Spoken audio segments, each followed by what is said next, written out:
Hello guys, இன்னைக்கு நம்ம குலதெய்வம் கோயிலுக்கு நம்ம ஃபேமிலியோடு போகிறோம். ஸோ இதுதான் நான் வியர் பண்ண போகிற ட்ரெஸ். சிம்பிளாக தான் இருக்கும். கோயிலுக்கு போகிறதுனால சிம்பிளாகவே போட்டுக்கிட்டேன். அப்புறமேட்டா நம்ம ட்ரைவ் பண்ணக்குள்ள நான் வீடியோ எடுக்கல, ஸோ அதனால் மன்னிச்சிக்கோங்க. அப்படியே ஸ்டாப்பில் நிறுத்தி மீன் வாங்கினோம், ஸோ அதை எடுத்துக்கிட்டேன் வீடியோ. அப்புறம் குலதெய்வம் கோயிலும் வந்தாச்சு. பாருங்கள், இந்த குளம் தான் ஸ்பெஷலு. அப்புறம் அந்த குதிரைலாம் எனக்கு ரொம்ப பிடிக்கும். நான் சின்ன வயசுலேருந்தே அதில் ஏறி விளையாடுவேன், ஜாலியாக இருக்கும்.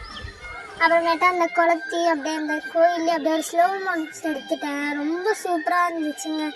என் சின்ன வயசுலேருந்தே இங்கே வளர்ந்ததுனால எனக்கு இந்த இடம் ரொம்ப ஸ்பெஷல். இங்கே அப்படியே படுத்தோன்னு வச்சுக்கோங்க, அப்படியே படுத்து அப்படியே இந்த விட்டத்தை பார்க்குறது அவ்வளோ அருமையாக இருக்கும்.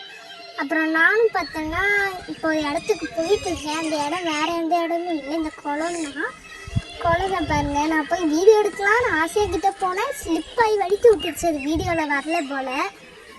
அப்புறம் நானும் அப்படியே இந்த குதிரையெல்லாம் வந்தேன். பாருங்க எத்தனை குதிரை, இந்த எல்லா குதிரையும் அங்கே ஏறணும்னு ஆசை தான், ஆனால் நான் ஏறினதே இல்லை.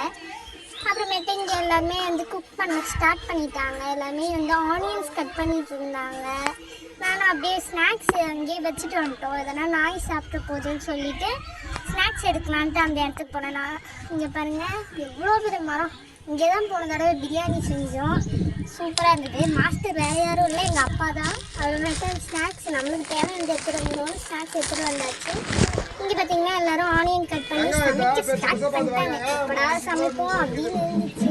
இப்போ தான் மீனுக்கு மசாலா போட்டு சரி பண்ணுவாங்க. எங்கள் அப்பா வேறு ஒரு சைடு போட்டு அலப்பறை பண்ணிட்டு இருந்தாங்க. அப்புறமேட்டா ஒரு வழியாக ஸ்டார்ட் பண்ண ஆரம்பிச்சாச்சு. எல்லோரும் ஆனியன்ஸ் அப்படி இப்படின்னு ஒரு சைடு வேலை பார்த்துட்டு இருந்தாங்க. அப்புறமேட்டா எங்கள் தாத்தாவும் சூப்பராக என்ட்ரி கொடுத்தாரு. அப்புறமேட்டா மீன் செடி பண்ணி சமைச்சிட்டோம். பாய்.